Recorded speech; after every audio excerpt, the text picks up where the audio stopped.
Bonjour, bien-aimés dans le Seigneur, nous espérons que ce jour se lève dans les bontés de l'Éternel parce qu'il est écrit, Dieu renouvelle ses bontés dans nos vies chaque matin, ne t'en inquiète même pas, n'en fais même pas un sujet de réflexion, tu es au bon endroit si tu écoutes cette émission.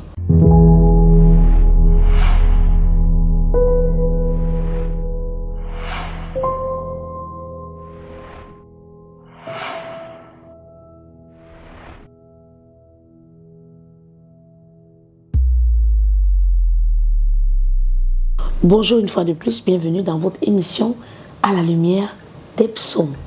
Alors aujourd'hui, ce psaume particulièrement, je l'affectionne.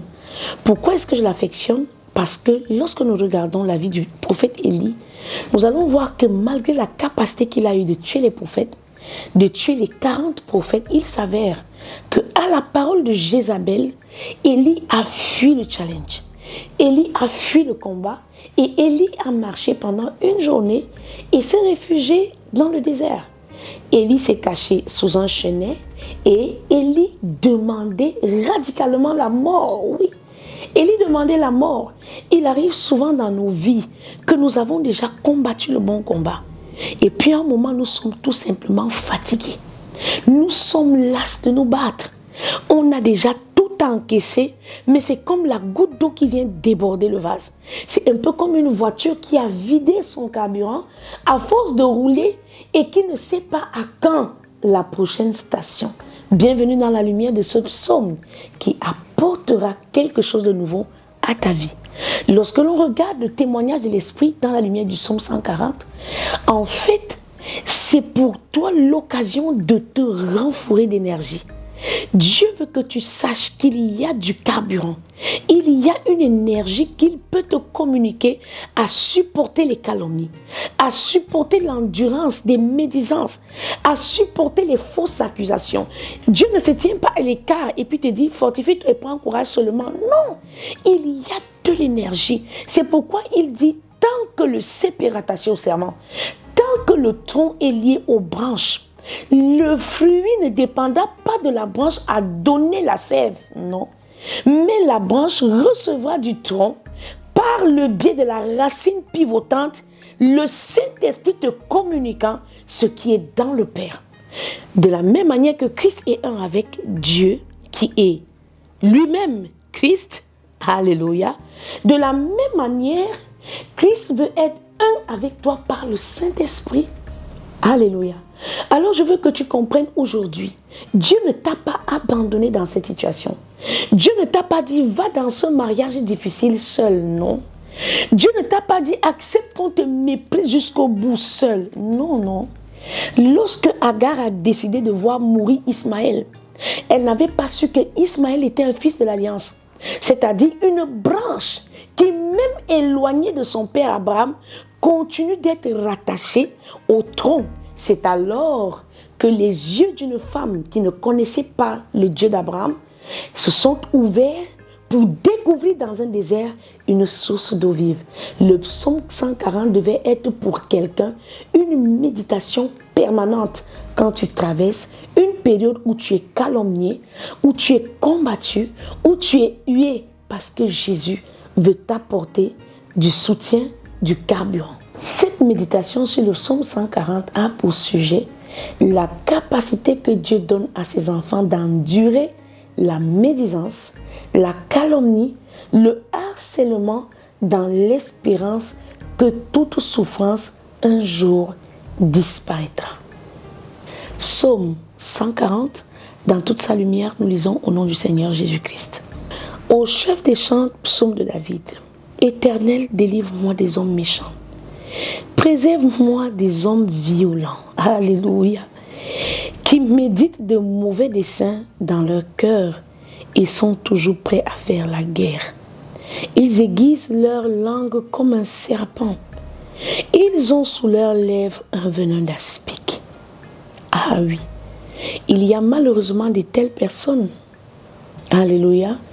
Mais lorsque tu vis avec une telle compagnie, il faut que tu comprennes que Dieu a un projet de te bâtir.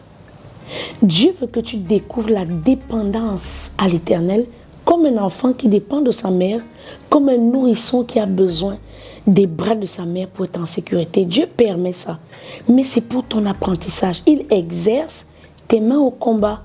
Alléluia. Éternel, garantis-moi des mains des méchants, préserve-moi des hommes violents qui méditent de me faire tomber. Des orgueilleux me tendent un piège et des filets, ils placent des raies le long du chemin, ils me dressent des embûches. Je dis à l'Éternel, tu es mon Dieu, Éternel, prête l'oreille à la voix de mes supplications. Éternel, Seigneur, force de mon salut. Est-ce que tu peux t'arrêter aujourd'hui et répéter après moi, Éternel, Seigneur, force de mon salut. Oui, il est la force de ta victoire. La victoire n'est pas à l'aigle, ni la course à l'agile, ni le pain au sage, mais tout dépend pour nous des temps et des circonstances. Et qui est le maître des temps et des circonstances? C'est Dieu. Alors répète cette phrase lorsque l'ennemi t'accable. Répète cette phrase quand tu te sens outragé par des mauvaises paroles. Répète cette phrase lorsque la calomnie et le harcèlement n'en arrêtent plus de déferler sur ton cœur déjà longtemps abîmé. Alors, bien-aimé dans le Seigneur, dis après moi, Éternel Seigneur, force de mon salut.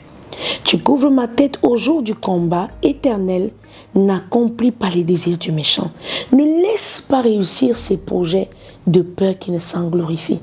Que sur la tête de ceux qui m'environnent retombe l'iniquité de leurs lèvres et que des charbons ardents soient jetés sur eux, qu'ils les précipitent dans le feu, dans les abîmes, d'où ils ne se relèvent plus. L'homme dont la langue est fausse ne s'affermit pas sur la terre. Est-ce que tu peux avoir cela pour assurance? Celui qui te harcèle, celui qui te calomnie, celui qui a sur sa langue un venin d'aspic et te tond sans cesse des pièges, sache qu'il y a une parole qui est contre ce type de personne. La Bible déclare qu'un tel homme ne s'affermit pas sur la terre. Un tel homme ne prendra pas le temps d'accomplir ses projets que Dieu l'aura ôté du séjour des vivants. L'homme dont la langue est fausse ne s'affermit pas sur la terre. Et l'homme violent, le malheur l'entraîne à sa perte. Je sais que l'Éternel fait droit aux misérables, justice aux indigents. Tu dois avoir ces paroles dans ton cœur. On va revenir sur ces 3 phrases que tu dois être capable de méditer tel un carburant lorsque tu te sens acculé par l'ennemi et dans l'étreinte du filet de l'oiseleur, car c'est lui qui rompt ce filet. Je sais que l'Éternel fait droit aux misérables, justice aux indigents. Oui, les justes célébreront ton nom, les hommes droits habiteront devant ta face. Alors, bien-aimés, nous allons revenir sur ces 3 pompes. Est-ce que c'est du super? Est-ce que c'est de l'essence? Est-ce que c'est du gasoil? Est-ce que c'est du pétrole? Dieu a pourvu pour tout type de personnes une essence particulière pour faire fonctionner le moteur de sa foi. Quelles sont donc ces 3 phrases? Numéro 1, Psaume 140, verset 8. Éternel Seigneur, force de mon salut. Tu couvres ma tête au jour du combat. Source d'énergie numéro 2. L'homme dont la langue est fausse ne s'affermit pas sur la terre. Psaume 140, verset 12. Et l'homme violent, le malheur l'entraîne à sa perte. Dernière source d'énergie ou alors dernier carburant. Psaume 140, verset 13. Oui, je sais que l'Éternel fait droit aux misérables, justice aux indigents. Bien-aimé, attache-toi à cette source, attache-toi à cette grande force, attache-toi à la parole, car tant que le cep demeure rattaché au serment, il portera du fruit. C'était votre émission à la lumière du Psaume 140. Rendez-vous pour un prochain numéro. Que Dieu vous bénisse.